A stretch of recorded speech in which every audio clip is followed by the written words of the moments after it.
When people talk about rock bottom, they usually mean some financial crash, some personal failure, some twist of fate that crushes them. Mine didn't come from a tragedy. Mine came from a text message with 3 words. We need talk.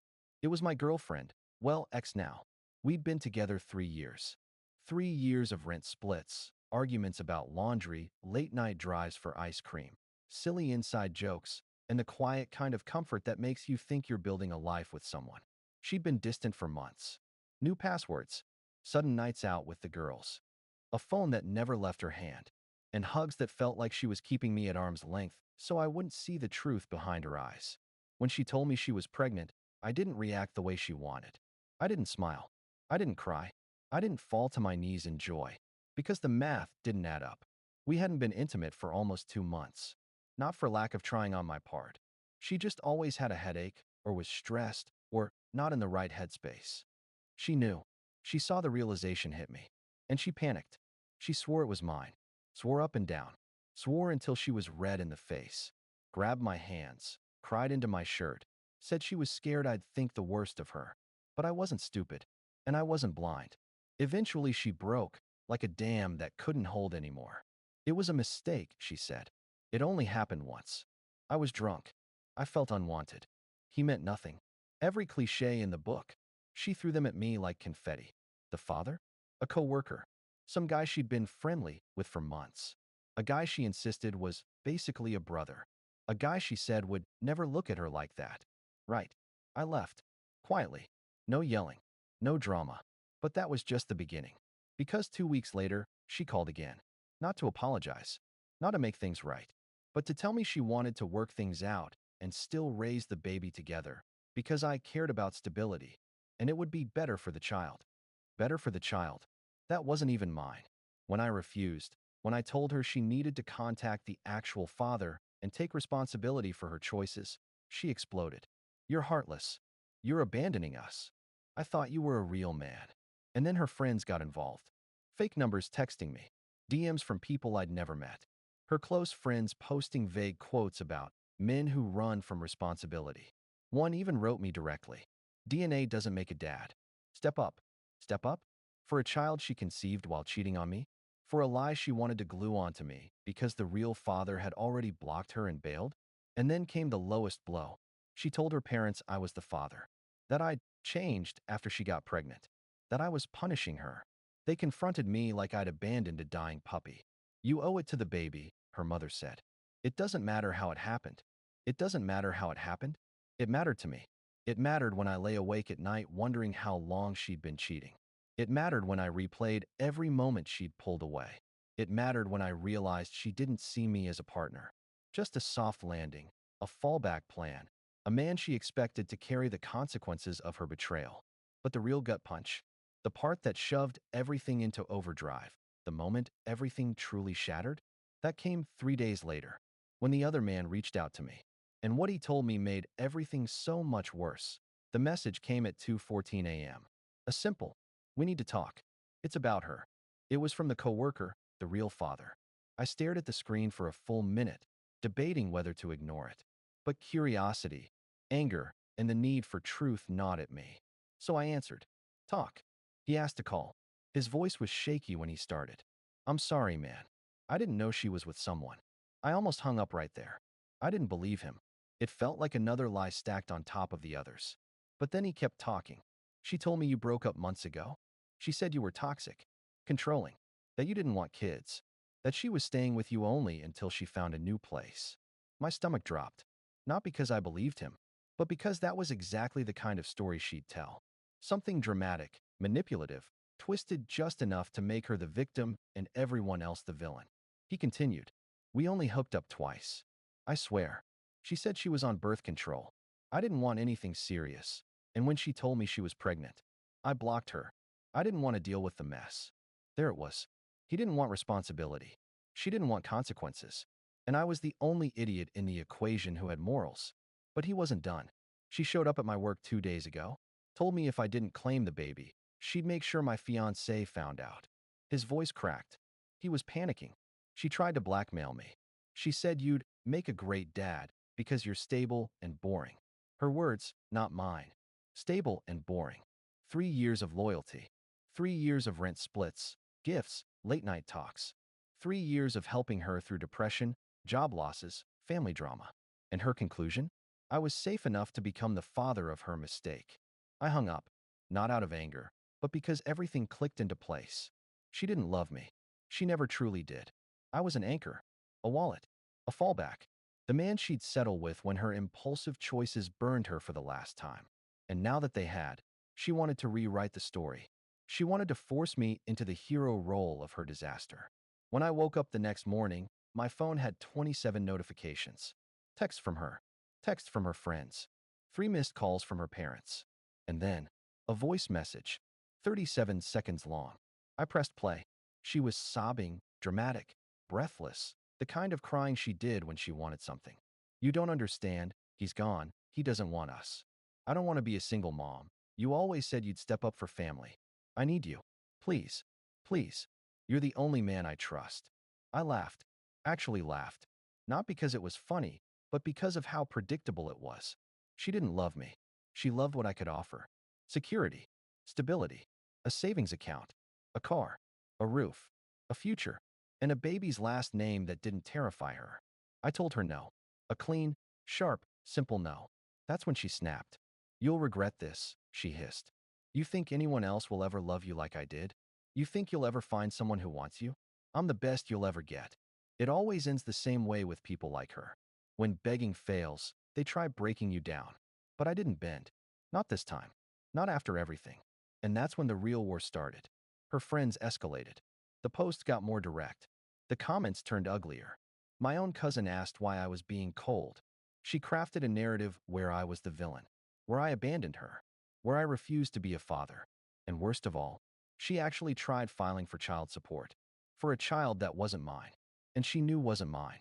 But the moment I saw the paperwork, the moment I read her statement, the moment I realized how far she intended to go, something inside me turned to steel. I'd been passive long enough. It was time to fight back. And the first blow wasn't mine. It came from someone I never expected, someone whose message made my breath catch. Her own sister. And what she revealed cracked the entire story open. Update. Her sister texted me at 11:43 p.m. A simple, "Can we talk? I know everything. And you need to protect yourself." At first, I thought it was bait. Another attempt to guilt trip me. Another emotional landmine wrapped in concern. But something about her wording. It wasn't judgmental. It wasn't accusatory. It felt like someone who'd been watching a storm build and finally decided to step out from behind the window. So I said yes. She called immediately. Her voice was low, tired, the way people sound when they've been carrying a secret for too long. "I'm sorry," she started. "I should have spoken earlier. I didn't think it would get this bad." I didn't respond. I just waited. "I'm going to be straight with you," she said. She's terrified. Not of the baby. Not of the real father. She's terrified of losing her image. My breath stilled. "She told everyone you were the father because she didn't want people knowing she cheated," her sister continued. "She was going to come clean after the wedding, after the baby, after things settled. But you leaving ruined her plan." There it was. The entire twisted logic laid bare. She never intended to tell the truth. She didn't slip. She didn't panic. She strategized. Her sister sighed shakily. And when the real father blocked her, she panicked. That's why she started pushing everything onto you. I leaned back, hand on my forehead, staring at the ceiling like it could give me strength. But the worst part wasn't that she lied. It was what her sister said next. She told Mom and Dad that you agreed to raise the baby. That's why they attacked you. They thought you backed out. My stomach dropped. Her entire family believed I had broken a promise I never made. Her sister's voice softened. I tried to correct them, but she told them I was just jealous of her perfect life. Typical. Classic projection. Classic manipulation. Then her sister said something I didn't expect. "I'm sending you screenshots. Not rumors. Not," she said. "Screenshots. Evidence. Dates. Conversations." And she wasn't bluffing. Within seconds, my phone lit up with messages. Screenshots from months ago. Screenshots of her talking to her friends. Screenshots of her laughing about the affair. Screenshots of her saying she'd locked down a future with me because I was safe, stable, a guaranteed provider. Screenshots of her mocking my kindness. But the one that made my hands go numb. Even if he finds out, he won't leave. He loves too hard. I'll just cry. That was the moment something in me snapped. Not with anger, but with finality. There was no coming back from this. No apology. No explanation. No spin. No crisis that would make me soften. Trust was dead. Respect was dead. The relationship wasn't dying. It had been dead long before the baby existed. Her sister went quiet for a moment, then added, "She's planning something. She said she's desperate. She said she'll make sure you give in.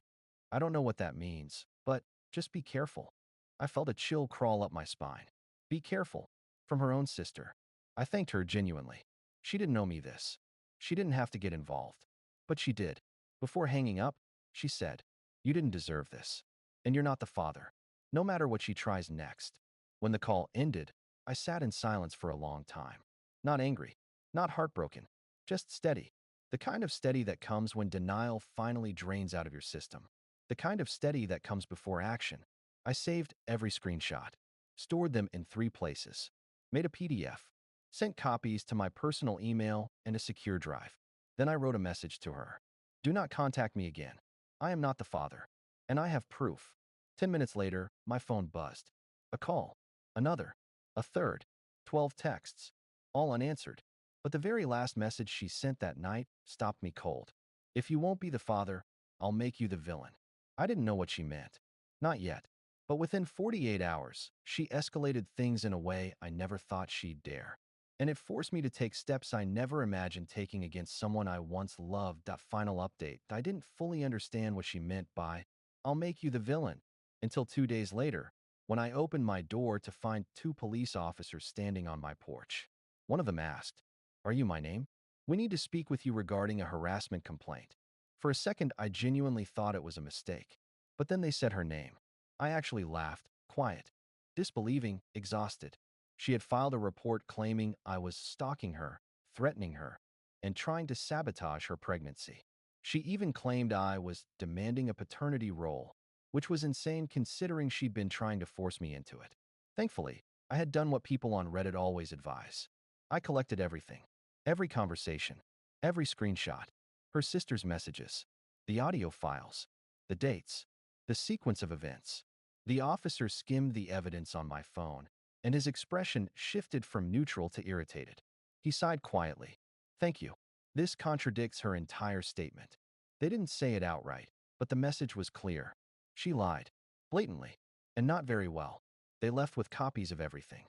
The next morning, they called to tell me the report had been dismissed and a warning had been issued to her about filing false complaints. I thought that would be the end. It wasn't. Because when manipulation fails, people like her become chaotic. Her friends doubled down online. They posted vague, "men are trash" stories.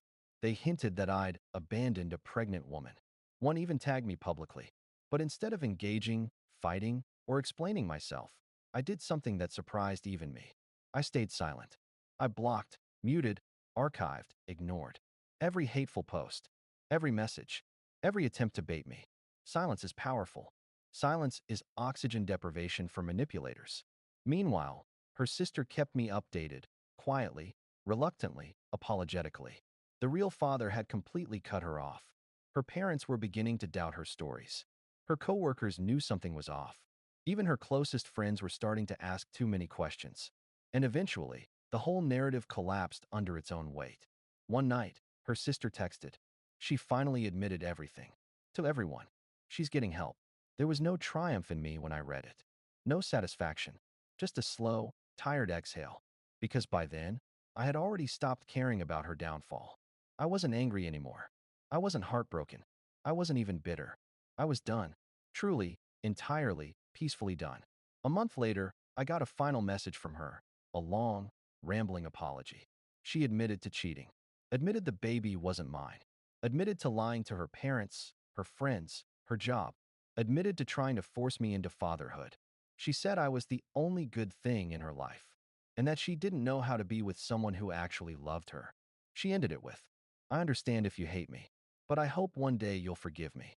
I didn't respond, not out of cruelty, but because there was nothing left to say. Forgiveness didn't matter. Closure didn't matter. Her guilt didn't matter. I wasn't her villain. I wasn't her hero. I wasn't her safety net. I wasn't her future. I was just gone. Life after that changed in ways I didn't expect. I got therapy. I rebuilt boundaries. I reconnected with friends I'd lost while trying to fix her life. I picked up running again. I slept without feeling like a bomb might go off in the next room. And for the first time in years, my future felt like mine. Not something I was dragged into. Not something dictated by crisis. Not something shaped by lies. Mine. It's been almost a year now. She had the baby. The father is still out of the picture. She moved back with her parents. She's calmer, apparently, trying to rebuild. I wish her no harm. But I don't wish her back into my world either. My world is quieter now. Smaller, maybe, but safer, clearer, real. Sometimes the greatest peace comes not from winning, not from revenge, not from justice, but from walking away before someone drags you down with them. She once tried to rewrite my life into her story. Instead, I walked out and wrote a new one. One where I'm not a placeholder, not a backup plan, not a forced father, not a villain, just a man who finally learned that love doesn't mean saving someone from themselves, especially when they refuse to stop destroying everything you offer. And I'm okay with that.